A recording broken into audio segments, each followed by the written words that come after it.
Brand new information on the search for answers in the terror attacks in Benghazi last September 11th. Fox News learning that the number of House lawmakers supporting a select committee on that assault has grown substantially. The momentum follows a recent push by more than 700 special ops veterans to establish the panel. U.S. Ambassador to Libya Chris Stevens and 3 other Americans died in that attack. Chief Intelligence Correspondent Catherine Herridge is live in Washington with the latest. Catherine.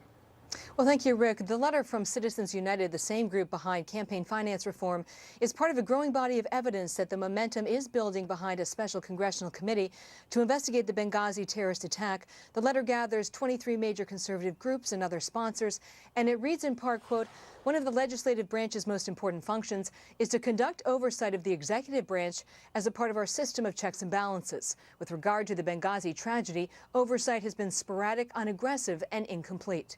Now, 2 letters sent to every member of the House of Representatives argues that simply combining the information from the 3 standing committees that are looking at the attack will not be conclusive. Just a week ago, 700 special operations vets also wrote to support a special investigation. Republican Congressman Frank Wolf, who first tabled House Resolution 36 to investigate the attack, believes the growing support for the plan reflects the fact that members went home for the recess, got outside of Washington, and found out their constituents were behind the plan. Now more than 100 members of Congress are on board.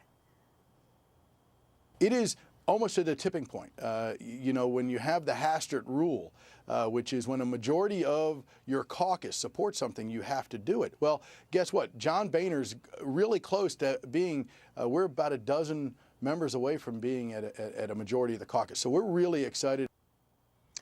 And the mother of Sean Smith, the Foreign Service officer who was killed during the attack, along with 3 others, is now speaking out publicly in support of a special committee because the promises of Secretary Clinton, the president, and others, she says, now ring hollow. Nobody has gotten back to me at all.